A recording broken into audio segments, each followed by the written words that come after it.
De vive voix avec CDC Informatique. 3, 2, 1. Bonjour, je suis Audrey Bénard et je suis ravie de vous accueillir dans ce nouvel épisode de Vive Voix, un podcast qui vous emmène dans des univers totalement différents à la rencontre de parcours et de personnalités passionnées et passionnantes. Aujourd'hui, je reçois Guillaume Charras. Alors Guillaume est responsable du centre de compétences Data IA pour intelligence artificielle au sein de CDC Informatique. Il est par ailleurs grand fan de jeux vidéo, vous me direz, il est loin d'être le seul. Mais petite spécificité et non des moindres, Guillaume a fondé une association qui accompagne les organisateurs d'événements autour justement des jeux vidéo.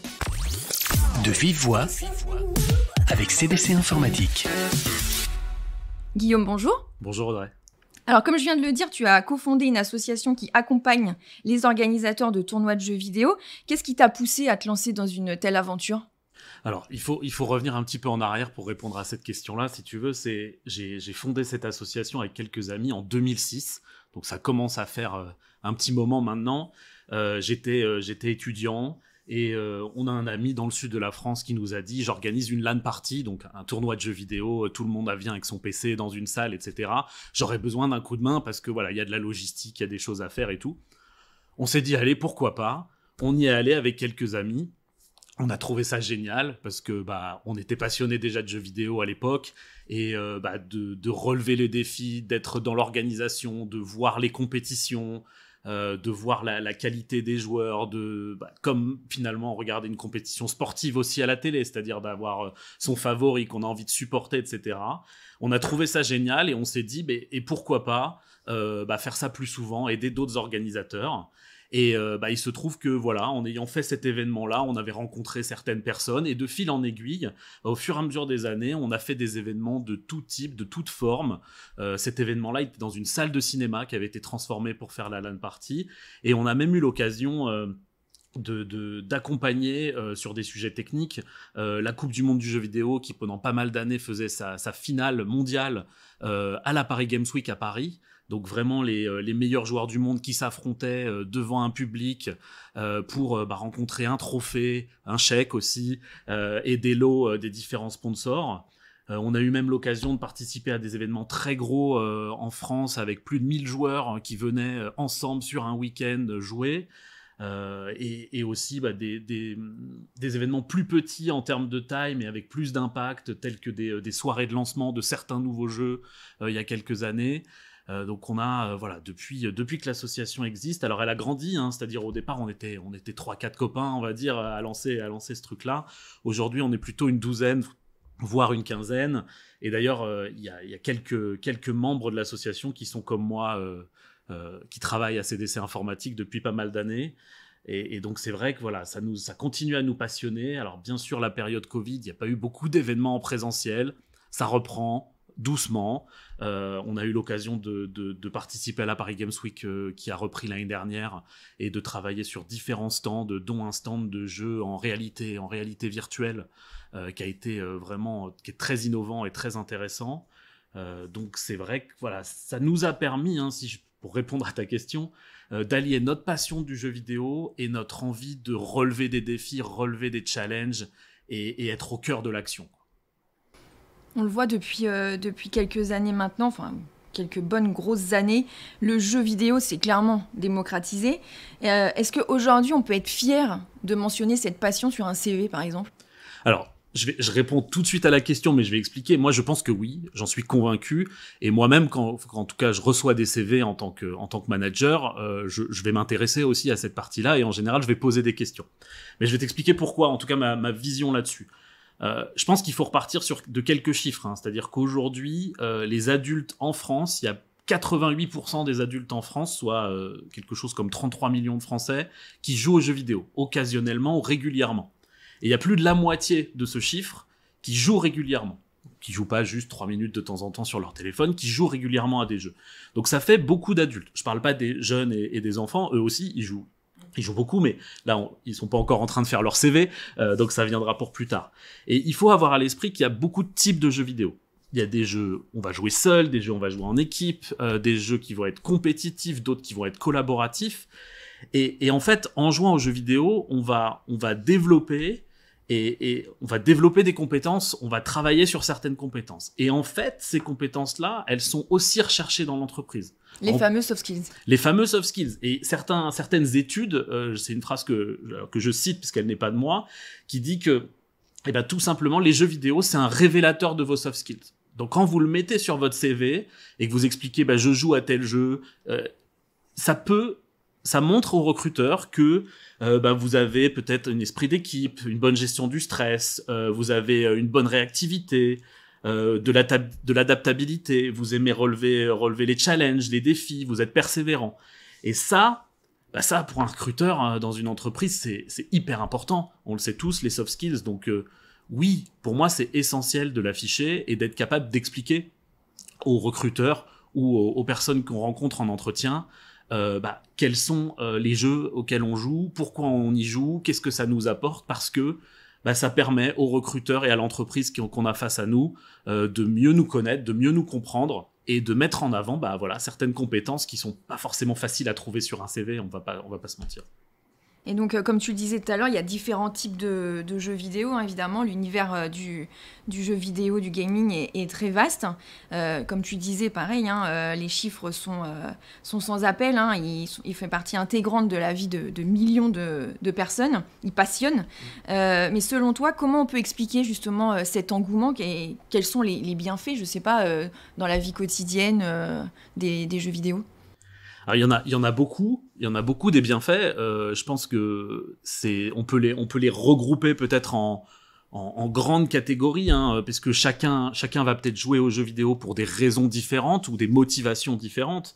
Mais si on parle vraiment de ce que ça peut nous apporter en tant qu'humain, on peut parler du côté divertissement, on va dire au sens large, parce que jouer aux jeux vidéo, ça peut nous apporter de l'action, l'occasion de se défouler ou de laisser exprimer son côté plus enfantin ou plus détendu. Ça peut être l'occasion d'avoir des moments de convivialité, jouer avec des amis, jouer avec des gens qu'on a rencontrés via ce jeu, et quand on dit jouer ensemble, c'est aussi gagner ensemble et perdre ensemble. Donc ça travaille sur cette convivialité, cette cohésion, même si c'est jamais pas facile de gagner ou de perdre, surtout de perdre, bien sûr. Ça permet de travailler aussi le contrôle. Certains jeux comme les jeux de stratégie permettent il faut se creuser la tête, il faut prendre les bonnes décisions, il faut les prendre rapidement pour gagner et pour atteindre l'objectif.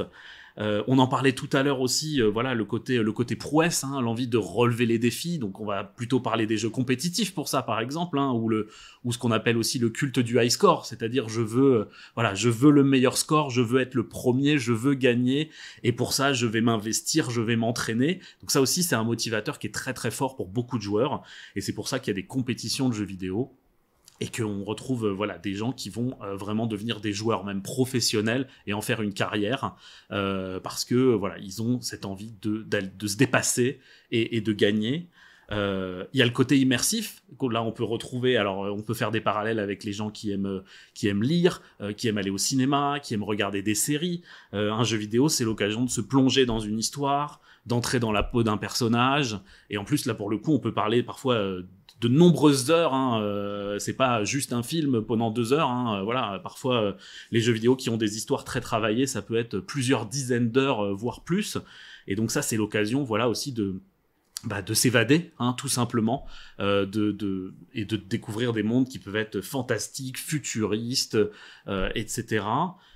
Et il y a le côté créatif, c'est des jeux vidéo qui il y a peut-être 15-20 ans étaient moins présents, mais qu'on voit de plus en plus. On va parler des jeux de type sandbox, donc bac à sable, où les joueurs peuvent être très libres, ils peuvent créer, ils peuvent construire, ils peuvent détruire aussi, ils peuvent travailler à plusieurs pour construire des choses fabuleuses. L'exemple le plus connu, c'est Minecraft, où il y a des communautés tout entières qui ont recréé des monuments.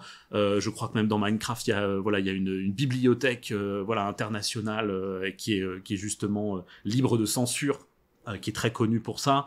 Donc c'est vraiment l'occasion, le jeu vidéo, chacun retrouver l'occasion de se divertir, de se sortir peut-être de son quotidien, et bien sûr de pouvoir se changer les idées, j'ai envie de dire. Et c'est d'ailleurs pour ça que pendant le Covid, il y a eu un énorme pic au niveau des ventes de jeux vidéo et du nombre de joueurs, parce que quand on était tous enfermés, chacun chez soi, alors je pense que les plateformes de streaming aussi, voilà, les films, les séries, les livres et les jeux vidéo, ça a été l'occasion pour beaucoup de Français et beaucoup de personnes dans le monde de se changer les idées et de pouvoir échanger aussi avec des gens, parce qu'en réseau, ça permet aussi exactement. Ouais. L'aspect social est très très fort, qu'on n'a peut-être pas voilà, forcément sur un livre, c'est peut-être un peu plus compliqué, mais c'est l'occasion pour ceux qui aiment les jeux, comme on disait tout à l'heure, soit compétitifs, soit collaboratifs, d'échanger avec des gens qui peuvent être partout dans le monde ou juste partout en France en fonction. Il faut pas oublier qu'il y a certaines études qui montrent aussi que les jeux vidéo, ça a des bienfaits même sur la santé. C'est-à-dire que, alors après, on peut en débattre, mais certaines études, elles montrent que jouer aux jeux vidéo, ça permet de diminuer le stress, ça permet d'entraîner son cerveau, et on l'a vu, on reparle du Covid, voilà, ça a été des périodes qui étaient stressantes, qui étaient difficiles pour tout le monde, et c'était vraiment des bons échappatoires, je pense, pour beaucoup de gens. Il y a des détracteurs aussi, justement, des jeux vidéo. Parce que là, tu parles des bienfaits, mais je pense qu'il y a malheureusement, comme dans toute activité, des points négatifs. Alors, il y a eu, pendant des années, il y a eu des on va dire, il était dit, voilà, les jeux vidéo, ça risque de favoriser la violence, il faut faire attention, etc., etc. Il y a beaucoup d'études qui ont démontré que c'était pas le cas, que c'est pas les jeux vidéo qui vont rendre les gens violents. Bien sûr, voilà, chacun, on est tous différents, donc et il y a bien sûr des catégories de jeux. Évidemment, faire jouer un enfant à un jeu pour adultes, voilà, bien sûr, ça c'est déconseillé. Et je pense que comme beaucoup d'activités immersives comme l'est le jeu vidéo, il faut bien sûr être vigilant, je pense, sur ne pas oublier voilà, la vie réelle, les interactions on va dire humaines, et ne pas, puisque ça arrive dans certains cas, des gens qui s'enferment complètement. Donc là, bien sûr, il y a des risques, parce qu'il peut y avoir soit de l'abus, soit des gens qui vont plus bien faire la part des choses. Et ça se travaille, et il y a beaucoup d'accompagnements qui existent, il y a des études qui ont été faites, et les médecins savent aussi accompagner les gens qui seraient dans ce genre de difficultés. Mais c'est vrai que la majorité des études montrent que ça aide sur la santé, on va dire, des gens, et même certaines études montrent que sur des enfants ou des jeunes adultes, à une dose raisonnable, bien sûr, ça peut les aider dans le développement de leur cerveau et le développement de certaines, on va dire, de certaines soft skills, justement, pour leur futur. Les gamers aujourd'hui sont considérés comme des véritables athlètes, comme tu parlais tout à l'heure de la Paris Games Week, où c'est vraiment des challenges internationaux avec les meilleurs gamers de la place. On voit que maintenant il y a des enjeux financiers assez forts derrière cette discipline. Est-ce que quelque part ça casse pas un petit peu le jeu vidéo égale passion égale jeu, justement? Je pense que même si tout le monde sera peut-être pas d'accord, je pense que le parallèle le plus simple à faire, c'est avec du sport. C'est-à-dire que prenons le football par exemple. Bien sûr, il y a les footballeurs professionnels qui gagnent beaucoup d'argent, qui ont des sponsors, et que ce sont eux qu'on va regarder à la télé ou qu'on va aller voir en vrai parce que ils sont forts, ce sont nos idoles, etc. Et après, il y a dans le football aussi tout le football amateur, avec des gens qui ne sont pas payés pour ça, mais sont passionnés, et il y a quand même évidemment plein de compétitions, plein d'occasions pour eux d'exercer cette passion. Je pense que le jeu vidéo est à peu près, et pas loin en termes de niveau de maturité. Alors je parle pas de salaire et de choses comme ça, c'est difficile de comparer entre deux disciplines, mais il y a évidemment une poignée très infime de joueurs qui sont professionnels et qui effectivement c'est leur métier, ils sont payés, ils gagnent des sommes d'argent parfois très élevées, et on va pouvoir les regarder sur des plateformes en ligne, ou aller les voir jouer en vrai, et on peut prendre, pour ceux qui aiment ça en tout cas, on peut prendre le même plaisir que regarder un bon match de foot, de regarder une bonne partie de jeux vidéo avec des professionnels, parce que ils jouent bien, et on va admirer la qualité de leurs compétences et de leur jeu. Et après il y a évidemment pour tout le reste, on va dire, des gens qui vont être passionnés, où ils peuvent quand même faire des compétitions au niveau amateur, peuvent quand même jouer en ligne au niveau amateur, rêver peut-être un jour de devenir joueur professionnel, ça, on peut avoir aussi cette ambition-là, mais je pense pas que ça dénature, je pense qu'au contraire, ça comme pour beaucoup de sports, quoi. Il y a des joueurs professionnels et voilà, on a envie de rêver d'un jour être capable de jouer aussi bien qu'eux ou de jouer dans des compétitions d'aussi haut niveau, même si bien sûr il y a très très peu de gens qui arrivent à ce niveau-là, comme pour les footballeurs ou beaucoup d'autres sports de très haut niveau. En tout cas, merci Guillaume d'avoir partagé avec nous ta passion. Si tu me permets une dernière petite question. Bien sûr. Le Guillaume que j'ai en face de moi, il joue à quoi comme jeu vidéo ? Moi, beaucoup de jeux différents en fait. Tout à l'heure, on parlait des différents types de jeux. Je fais partie de ces joueurs où je vais avoir des périodes où je vais jouer à des jeux de stratégie, des périodes où je vais jouer à des jeux plutôt coopératifs avec quelques amis, des périodes plutôt des jeux d'action pour se défouler. Donc c'est très très très variable. Alors récemment, il y a Diablo 4 qui est sorti, pour pas le citer. Donc avec quelques amis, j'y joue beaucoup. J'aime beaucoup aussi certains jeux un peu sandbox qui permettent de prendre le temps de créer, de construire. La liste est très longue. Je pense que j'ai des périodes en fonction des sorties de jeux, en fonction des envies et en fonction des annonces. J'ai tendance à aimer quasiment tous les types de jeux, du jeu de stratégie au jeu de shoot, aux jeux plus originaux, on va dire. Et ta pratique en termes d'heures, si elle est avouable ? Oh, bien sûr qu'elle est avouable. Y a pas de tabou là-dessus. Je dirais que je joue 8-10 heures par semaine en moyenne. J'ai eu peur, je croyais que tu allais nous dire par jour. Non, par jour, ça risque d'être compliqué. Non, je pense par semaine, principalement les week-ends, parfois le soir. Et puis après, il y a des périodes, quand un nouveau jeu vient de sortir, parfois c'est l'occasion de jouer un petit peu plus ou de profiter parfois de certains congés ou certains RTT pour démarrer un nouveau jeu qui vient de sortir, parce que c'est aussi ça le côté sympa. Il y a tellement de jeux différents qu'il y a aussi la nouveauté, l'attente. On attend un nouveau jeu, on l'a vu arriver depuis longtemps, et de jouer le jour de sa sortie ou dans les jours après sa sortie, c'est toujours un petit plaisir, comme découvrir un nouveau livre ou un film qu'on a attendu depuis très longtemps.